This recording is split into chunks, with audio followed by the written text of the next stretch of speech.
நான் YouTube start பண்ணுறதுக்கு முன்னாடி இந்த மாதிரி வீடியோஸ்லாம் நிறையாவே பார்த்துருக்கேன். ஒரு குவான்டிட்டி பெரிய குவான்டிட்டி ஒரு பேக் வாங்கி சின்ன குவான்டிட்டி அது எவ்வளோ குவான்டிட்டி இருக்குன்னு.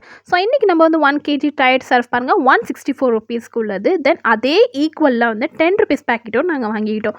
ஸோ 164 ருபீஸ்னால் 16 பேக்கெட் 10 ருபீஸில் எடுத்துக்கிட்டோம். அண்ட் 1 வந்து எக்ஸ்ட்ராவாக எதுக்குன்னா 164ல் அப்போ அந்த 4 ருபீஸையும் ஏன் நம்ம விடணும்னு சொல்லிட்டு ஸோ அந்த எக்ஸ்ட்ரா இருக்க ஒரு பேக்கெட்டில் ஹாஃப் பேக்கெட்டும் நம்ம போட்டு பார்ப்போம்.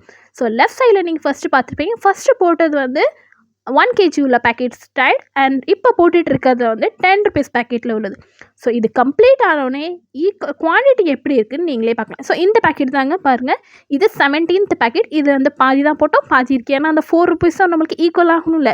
இப்போ பாருங்கள், உங்களுக்கே பார்த்தா தெரியும், ரொம்ப 1 kg நம்ம வாங்கினது ரொம்ப கம்மியாக இருக்குது. 10 ருபீஸ் பேக்கெட் வாங்கினது தான் நம்மளுக்கு பெனிஃபிட்டாக இருக்குது. இது நம்மளும் செஞ்சு பார்க்கணும்னு சொல்லிட்டு திரும்ப போய் 10 ருபீஸ் பேக்கெட் வாங்கிட்டு வாங்கன்னு சொல்லி லைவாக செஞ்சு பார்த்தாச்சு.